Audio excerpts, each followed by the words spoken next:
Class 12 রাষ্ট্রবিজ্ঞান political science বিদেশ নীতি তৃতীয় অধ্যায় তোমরা সবাই মন দিয়ে শোনো, লেখো, সবাই কিন্তু সাবস্ক্রাইবটা কিন্তু দিয়ে দিও,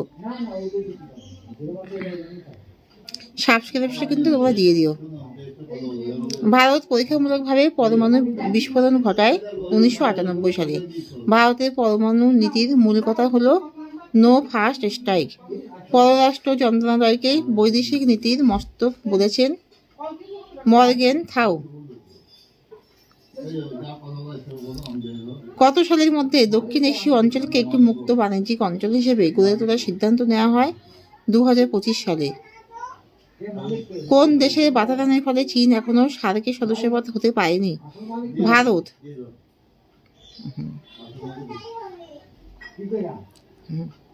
ভারতের পররাষ্ট্র নীতির একটি মূল বৈশিষ্ট্য হল পঞ্চশীল নীতির অনুসরণ। আঞ্চলিক সহযোগিতা ক্ষেত্রে দক্ষিণ এশিয়ার সংগঠন SAARC বা সার্ক গঠনের সময় এর সদস্য সংখ্যা ছিল 7। The limits of origin policy গ্রন্থের লেখক হলেন হাসম্যান নাকি চার্লস বার্টন? কে? কোশ্চেনটা হলো the limits of origin policy গ্রন্থের লেখক হলেন, এর ফাইনাল অ্যান্সার হচ্ছে চার্লস বার্টন, চয়কা লয়দেব দন্তস্বর, চার্লস বয়কা টয়দেব দন্তন, Burton Marshall. The making of origin policy এর লেখক হচ্ছে জোসেফ ফ্র্যাঙ্কেল। বিদেশ নীতির প্রধান উদ্দেশ্য কি?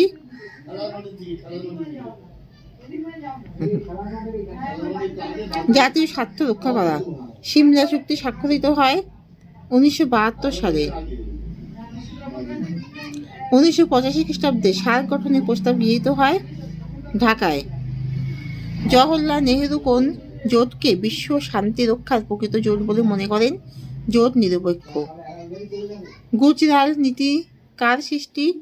ভারতের বিদেশমন্ত্রী ইন্দ্রকুমার গুজরালের।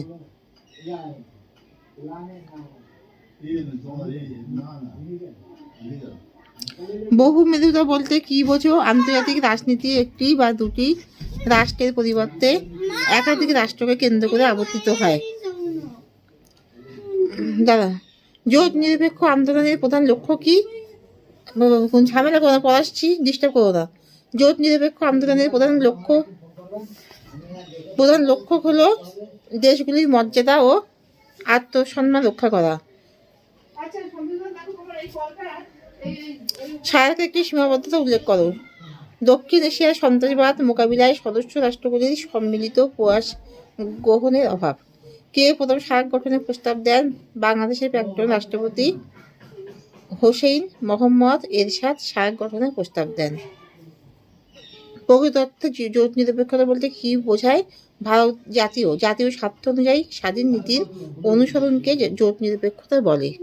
এখানে শেষ করছি। তোমরা সবাই কিন্তু সাবস্ক্রাইবটা কিন্তু দিয়ে দিও, কারণ প্রচুর তোমরা ভিডিও পাচ্ছ, তোমরা দেখছো প্রচুর ভিডিও, কিন্তু আমার সেইভাবে সাবস্ক্রাইবটা তোমরা দিচ্ছ না। তাই তোমাদেরকে আমি রিকোয়েস্ট করছি, তোমরা প্লিজ সাবস্ক্রাইবটা কিন্তু দিয়ে দিও।